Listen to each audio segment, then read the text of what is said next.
Derem Yolok. This is P6S, and this is disgusting. Ladies out there, this is what happens when you don't use protection. Hegemone has a good amount of complexity to her. There's going to be a lot to remember, and you definitely don't want to be winging it. But once you have a handle on it, you'll find it fairly easy to tread all over her. My name's Vera, and I'm here to show you how to apply penicillin in 9 minutes or less. Assign clock spots and light parties as usual.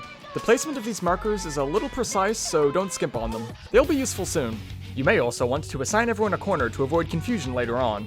DPS can simply use their clock positions, but each healer should take a southern corner and tanks the northern. Just like always, your standard Raidwide, Dark 4 will open the fight. It's pretty strong, so use moderate mitigation to avoid death. Chelic synergy is a shared tankbuster that hits in a narrow cone. It also leaves behind a bleed that ticks for about 10k. These are good to immune when possible, but can happen often enough to require splitting, so tanks should communicate their intentions to avoid devastation. Hegemone will cast Etheric Poly. She casts Poly. This is her core mechanic. Instead of lightning rods that telegraph danger zones, you're gonna get pluses and X's that hit every square in line with them. Now before you start having flashbacks, don't worry, you won't have to do any math. Every variation is really easy as long as you know what to focus on and don't let yourself get distracted by irrelevant information. Form light party stacks east and west and avoid the plus on your side of the room. Stack markers will go out with a serving of Hades pizza. Group hug and move into the middle of the first slice to avoid seconds. Shortly thereafter, you'll get limit cut markers 1 through 8. Hegemone will spit wide cones onto you in order. Sound familiar? I guess she played Shadowbringers and really liked it, and who can blame her?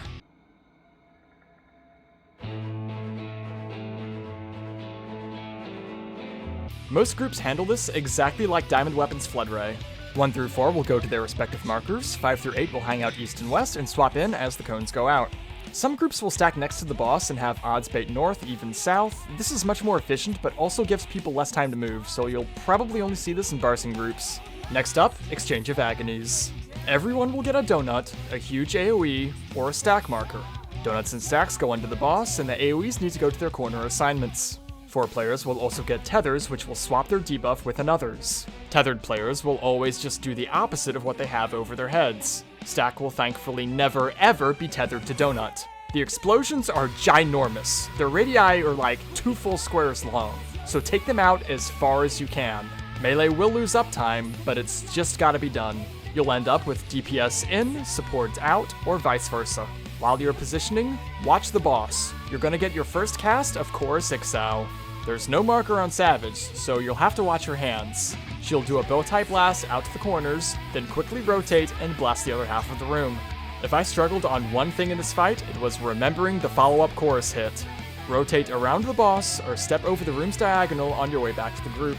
A ton of damage goes out here, and since your healers may be out in Narnia, this is a great time for DPS to drop extra mitigation. The other tankbuster variant is just called plain old Synergy. This will dump the usual small AoE on first and second threat, inflict the same bleed, and put a vuln on the main tank, so you'll need to swap for this one. If a tank ever dies, they'll need to remember to Voke before the next Synergy, or it's gonna go onto the raid and murder everyone. Dark 4 will follow up on Synergy and will do so for the rest of the fight. Her next cast is Transmission. Everyone will get a snake or a wing debuff. Snakes, like normal mode, spit cones in front of you, wings will do so behind. Form 2 diagonal lines, business in the front, party in the back. But that's just too easy, so she'll give you another round of Koros as well. Half of you will need to scooch over real close to the others. As long as you don't park literally on top of someone, you'll be fine.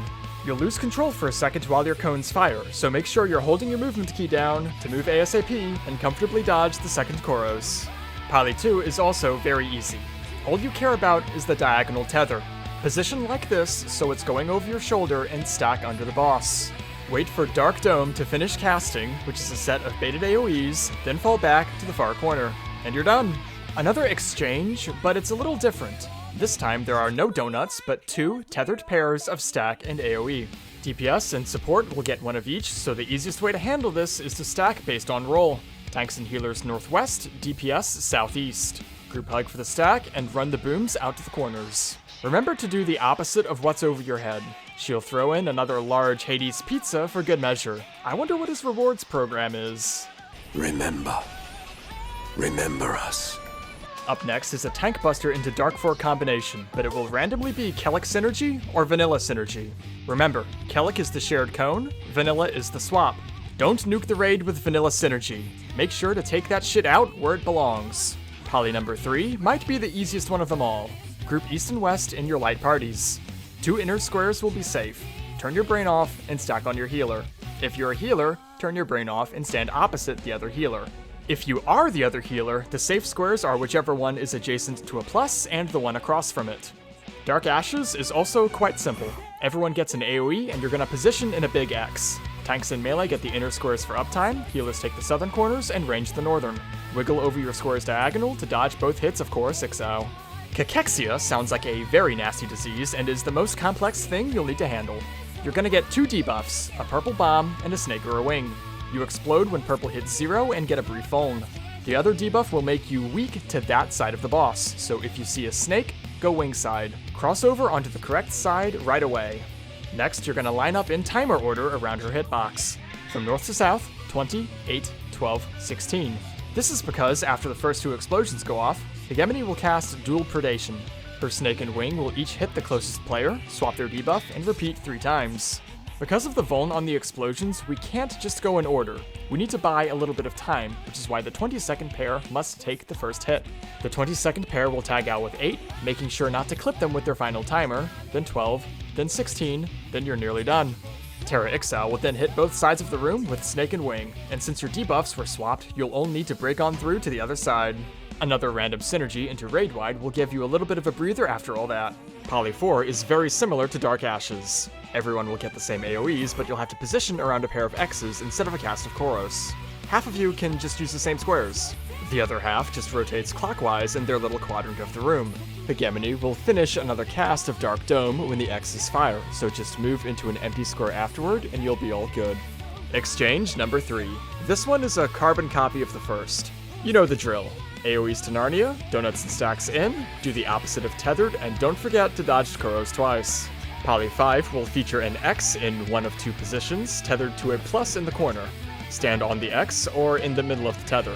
Safe positions will be to the left or right, depending on where that plus is getting swapped to. If it's swapping on top of you, go 1 over. The determining factor is yet another cast of Cachexia. Pick the correct direction and stop on the safe tile's corner to make dodging the follow-up as easy as possible. It's your boy, random synergy into Raidwide. She's a creature of habit, it seems. Coming up is Cachexia 2 Electric Boogaloo. This is the last big thing you'll need to handle.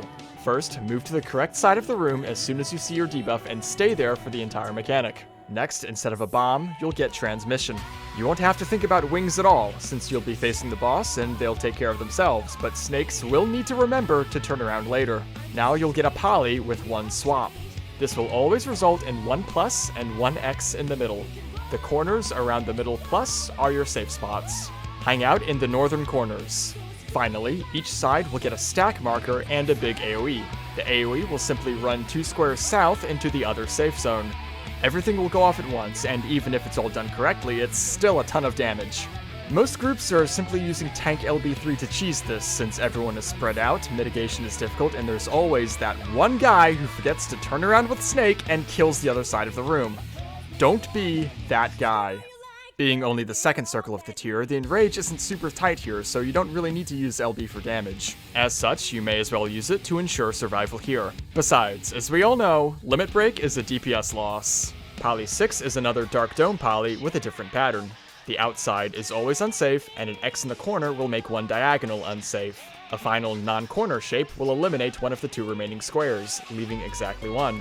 Nothing is being swapped around this time, so it's pretty straightforward to figure out. Bait on top of the boss and run to the far corner as before. The final poly of the fight is exactly the same as the first with just 2 pluses, but it's even easier since you just have a Koros to worry about instead of stacks and pizza. And you'll get 1 last synergy into Raidwide before Big Daddy Raidwide kills you all at 1040. To give you an idea of how clean you need to be, this kill came down to the wire with 2 deaths and 4 damage downs. We did it! We cured Cachexia. Not even close, baby. Yeah! God, close kill. PT complete.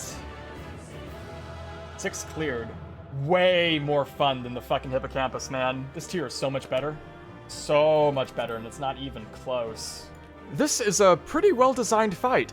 It's an appropriate difficulty for a second circle and has plenty of randomness to react to. There aren't Didn't many get repeat anything, mechanics, yay. and you're doing something new for the vast majority of it.